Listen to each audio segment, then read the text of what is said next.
그러나 뭐 발언 논란이 있었지만 5박 7일 동안 뭐 굉장히 많은 일정들을 소화했습니다. 네, 오늘 그렇죠. 출근길 문답에서 이 순방 성과를 부각하는데 윤석열 대통령이 상당히 그래도 긴 시간을 할애를 했습니다. 네. 48초 한미 정상의 만남 여기에 대해서도 논란이 있었는데 이게 내가 영국에 가봤더니 네. 나토 이때만 해도 30개국이었는데 한 100개국 정도가 모이니까 네. 바이든 대통령을 만나는 게 쉽지 않더라. 네. 그래서 실무진끼리 얘기하고 바이든 대통령하고는 최종 컨펌만 하도록 이제 조율을 네. 하도록 하라. 무리하게 회담을 추진하지 말아라 이렇게 지시를 했다는 거거든요. 네. 이 설명은 어떻게 들으셨습니까? 그렇다고 한다면 저는 48초도 굳이 만나실 필요가 있으셨을까? 이런 생각이 좀 드는 거죠. 왜냐하면 그 외교는요, 관례와 형식이 굉장히 중요한 장입니다. 근데 관례와 형식을 뛰어넘으려면 그걸 뛰어넘을 만한 성과나 뭔가 명분 있는 일이 있어야 돼요. 근데 과연 그만한 성과, 이런 과거의 전례나 관행이나 형식을 깨고 파격을 해야 할 정도의 그러면 성과라고 이야기할 수 있는 일이 있었는가? 저는 그렇다고 보진 않거든요. 예. 물론 아무것도 없는 건 아니에요. 움직였으니까 뭔가 성과는 조금이라도 있죠. 예. 그렇지만 이렇게 국민에게 보여지는 어떤 형식을 파격적으로 파괴할 정도의 성과는 저는 아니었다고 봅니다. 한국의 우려를 충분히 이해하고 있다. 이거를 이제 확인했다는 건데요. 사실 48조 회견도 많은 나라가 한 거는 아니라서 이 부분 하고요. 한일 관계에 관련해서 뭐 한술에 배부를 수 있는 관계는 아니다. 오늘 이런 얘기를 했는데 야당에서는 한일 30분간 만남에 대해서 이 정상회담에 대해서 이제 굴욕외교다 이렇게 평가를 하고 있는데 일단 2년 9개월 만에 만난 거거든요. 전체적으로 이 순방 외교는 어떻게 평가하십니까? 어느 정도 성과는 있었죠. 예. 어쨌든 바이든 대통령과는 3번의 짧은 만남을 통해서 어쨌든 안면도 익히고 좀 더 친근감을 가졌다. 뭐 최고 정상들 간의 친밀도는 상당히 그 나라의 국익과 어떤 외교 활동에 있어서 중요한 부분이라고 생각이 듭니다.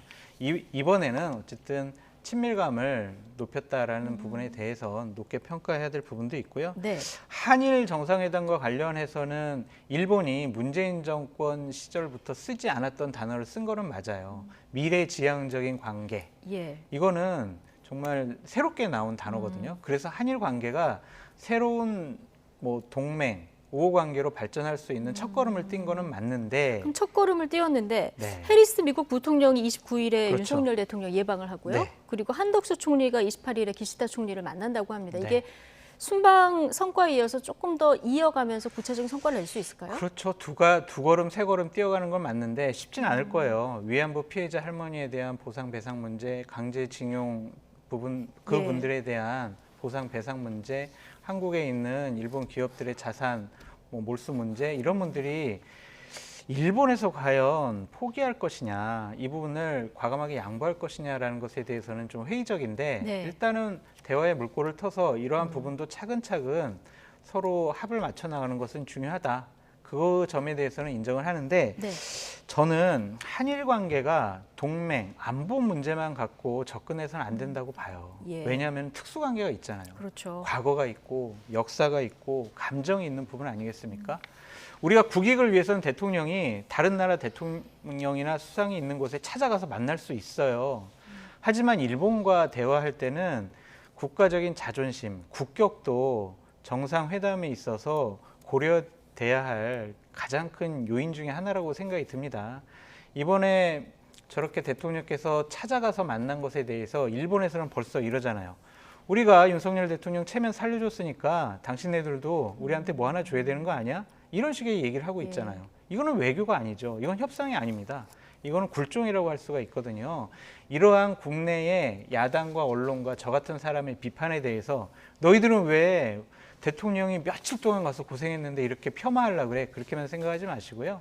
이러한 얘기도 좀 귀담아 드려서 앞으로 한일 관계라든지 한미 정상회담 준비할 때 참고했으면 좋겠습니다. 일본이 지금 과거사 문제 한 발짝도 움직이질 않고 있는 상황이라서 우리가 어떤 해법을 조금 찾아 나갈지 이것도 관심 있게 지켜봐야 될 것 같고요.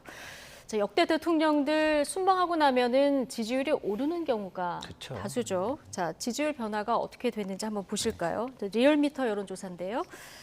자, 윤석열 대통령 지지율 긍정평가 34.6 그리고 부정평가가 62.2. 자, 주간 평가로 봤을 때는 0.2%포인트 소폭 상승한 모습인데요. 일간 지지율로 좀 보시면 지난 그 16일에 33.5%로 마감을 했거든요. 근데 20일에 36.4%로 시작해서 21일 34.8, 그리고 22일에 34.9, 그리고 23일에 32.8로 이제 쭉 떨어졌는데, 자, 22일이 이제 한일 정상회담이 이제 축소된 부분에 여파가 좀 있어진 와중에 비속어 논란까지 불거진 날이거든요. 그 다음 날 여론에 좀 다 반영이 됐다고 봐야 되겠죠?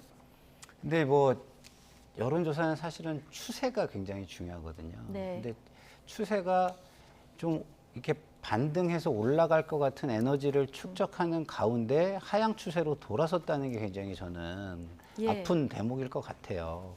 그러면은 저 부분에 대해서 그 좀 잘 생각을 하셔서 국민께 좀 잘 설명을 하고 이런 모습을 취하면 국민들께서도 아, 그렇지 국익이 중요하니까 다들 이렇게 수준이 높으시잖아요. 그렇기 때문에 아, 저 정도는 우리가 좀 양해하고 넘어가야 돼. 지금 예. 이렇게 할 일이 아니야. 굉장히 중요한 시기인데 국제 질서가 재편되고 있고 그런데 이런 중요한 시기에 아, 대통령이 어쨌든 그 국가대표로 나가서 국가 간 대항전을 치르고 있는데 거기다 뭐라고 할 수는 없지. 이렇게 생각해 주실 수 있다고 저는 생각해요.